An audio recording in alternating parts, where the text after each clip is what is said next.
નમસ્કાર, આપ જોઈ રહ્યા છો નેશન પ્લસ ન્યૂઝ. હું છું હિરલ આપની સાથે. શ્રી સોમનાથ મહાદેવના આંગણે સોમનાથ સ્વાભિમાન પર્વની ઉજવણીમાં શ્રદ્ધાળુઓને નિઃશુલ્ક ભોજન પ્રસાદ આપવામાં આવ્યો હતો. આ ભગીરથ કાર્યમાં મદદ કરનાર જિલ્લા વહીવટી તંત્રને શ્રી સોમનાથ ટ્રસ્ટ દ્વારા ચેક અર્પણ કરવામાં આવ્યો હતો. તાજેતરમાં દેશના અસ્તિત્વ અને ગૌરવના પર્વની શ્રી સોમનાથ મહાદેવના આંગણે ઉજવણી કરવામાં આવી હતી. શ્રી સોમનાથ મહાદેવના મંદિરની 1000 વર્ષની યાત્રાનો આ ઉત્સવ સોમનાથ સ્વાભિમાન પર્વ વડાપ્રધાન નરેન્દ્રભાઈ મોદીની પ્રેરણાદાયી ઉપસ્થિતિમાં ઉજવાયો હતો. આ પર્વમાં દેશભરમાંથી વિશાળ સંખ્યામાં શ્રદ્ધાળુઓ અને ભક્તો સહભાગી થયા હતા. એટલું જ નહીં, દેશના ખૂણે ખૂણેથી વિશેષ ટ્રેન અને બસો મારફતે પણ શ્રદ્ધાળુઓ સોમનાથ પહોંચ્યા હતા.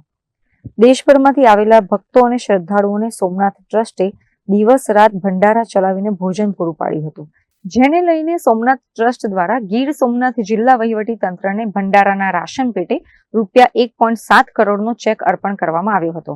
આ પ્રસંગે મુખ્યમંત્રી ભૂપેન્દ્ર પટેલ પણ ઉપસ્થિત રહ્યા હતા. દેશના યશસ્વી પ્રધાનમંત્રી શ્રી અને સોમનાથ ટ્રસ્ટના માનનીય અધ્યક્ષ શ્રી નરેન્દ્ર મોદી સાહેબની અધ્યક્ષતામાં સોમનાથ ટ્રસ્ટ દ્વારા અનેક વિકાસના કામો ચાલી રહ્યા છે, યાત્રી સુવિધાના કામો ચાલી રહ્યા છે. ત્યારે ખાસ કરીને જે સોમનાથ સ્વાભિમાન પર્વ આ વર્ષને ઉજવવા માટે માનનીય અધ્યક્ષશ્રીએ જે જાહેર કર્યું છે, ત્યારે આ પ્રથમ મહાશિવરાત્રિએ સોમનાથ સ્વાભિમાન પર્વની ઉજવણી રૂપે મહાશિવરાત્રિમાં વિશેષ કાર્યક્રમોનું આયોજન સોમનાથ ટ્રસ્ટ તેમજ ગુજરાત સરકાર તથા જિલ્લા વહીવટી દ્વારા કરવામાં આવ્યું હતું.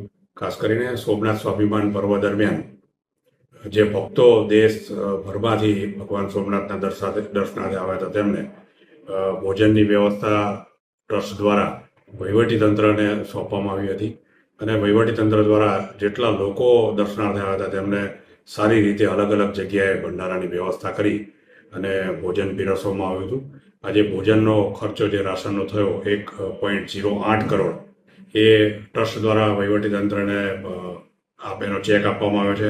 જ્યારે મહાશિવરાત્રિએ ગુજરાત રાજ્યના માનનીય મુખ્યમંત્રી શ્રી પધાર્યા ત્યારે એમની ઉપસ્થિતિમાં આજે ટ્રસ્ટ દ્વારા આ ચેક અર્પણ કરવામાં આવ્યો હતો.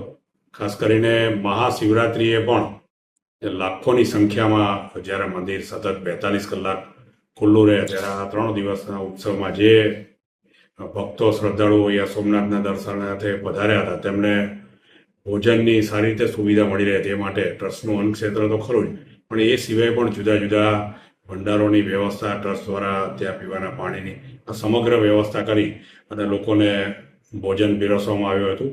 અને ટ્રસ્ટ દ્વારા ખરેખર સોમનાથમાં જે દર્શનાર્થીઓ આવે અને કોઈ ભૂખ્યું ન રહે, પોતે ભગવાન સોમનાથજીનો પ્રસાદ લઈ જાય એવી વ્યવસ્થા ટ્રસ્ટ દ્વારા કરવામાં. Mahesh Dodiya, nation plus news, Gir Somnath. સમાચારોનો સતત અપડેટ મેળવવા માટે અમારી નેશન પ્લસ ન્યૂઝની યુટ્યુબ ચેનલને સબસ્ક્રાઇબ કરો, બેલ આઇકન દબાવો અને જોડાયેલા રહો ફેસબુક, ઇન્સ્ટાગ્રામ અને ટ્વિટર પર.